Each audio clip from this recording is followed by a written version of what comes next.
এক বাটি সুজি আর একটা আম ঘরে থাকলেই এই দুর্দান্ত রেসিপি খুব সহজে তোমরাও বানিয়ে ফেলাতে পারবে। তো চলো শুরু করে ফেলি রেসিপিটা। প্রথমে এক বাটি সুজি আর হাফ বাটি চিনি মিক্সিতে ভালো মতো পিষে নিচ্ছি। সেটা মিক্সি থেকে বের করে একটা বাটিতে রেখে দিচ্ছি।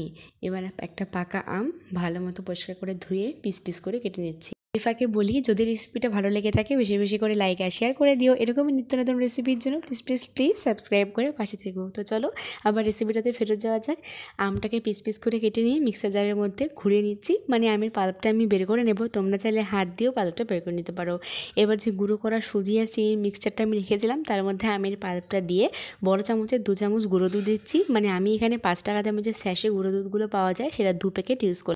নর্মাল টেম্পারেচারে থাকা লিকুইড দুধ দিয়ে ভালো মতো আমি মিক্স করে নিচ্ছি। মানে যে বাটিতে মাপ করে সুজি নিয়েছিলাম, চিনি নিয়েছিলাম, সেই বাটিতে মাপ করেই দুধটা নেব, হাফ বাটি দুধ। মানে যতটা চিনি ততটা লিকুইড দুধ আমি নিয়েছি। এবার একটা কড়াই বসিয়ে গ্যাসের মধ্যে তার মধ্যে একটা বাটি দিয়ে ঢাকা চাপা দিয়ে রেখে দিচ্ছি প্রিহিট হওয়ার জন্য।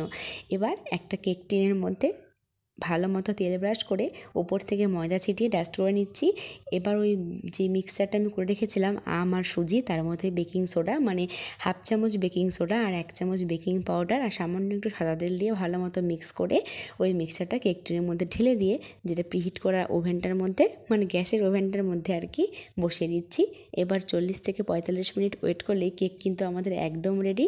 দেখো কেকটা আমাদের হয়ে গেছে। এবার কেকটা আমি বের করে নিচ্ছি, সাইডগুলোকে একটু ছাড়িয়ে নিচ্ছি ঠান্ডা করে। এবার উল্টো করে 2টা চাপড় মারলেই কিন্তু কেকটা আমাদের বেরিয়ে আসবে। দেখে নিশ্চয়ই বুঝতে পারছো কেকটা কতটা সুন্দর হয়েছে।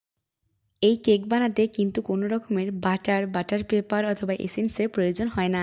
যেই প্রসেস আমি বললাম তোমাদের সেই প্রসেস ফলো করলে একদম দোকানের মতো ম্যাঙ্গো কেক বাড়িতে খুব সহজে ময়দা ছাড়া তোমরাও বানিয়ে ফেলাতে পারবে। আর যেই রেশিওটা আমি বললাম সুজি, গুঁড়ো দুধ, দুধের, সেই রেশিও যদি ফলো করো তাহলে কিন্তু একদম স্পঞ্জি সফট কেক তোমার হাতেও হবে।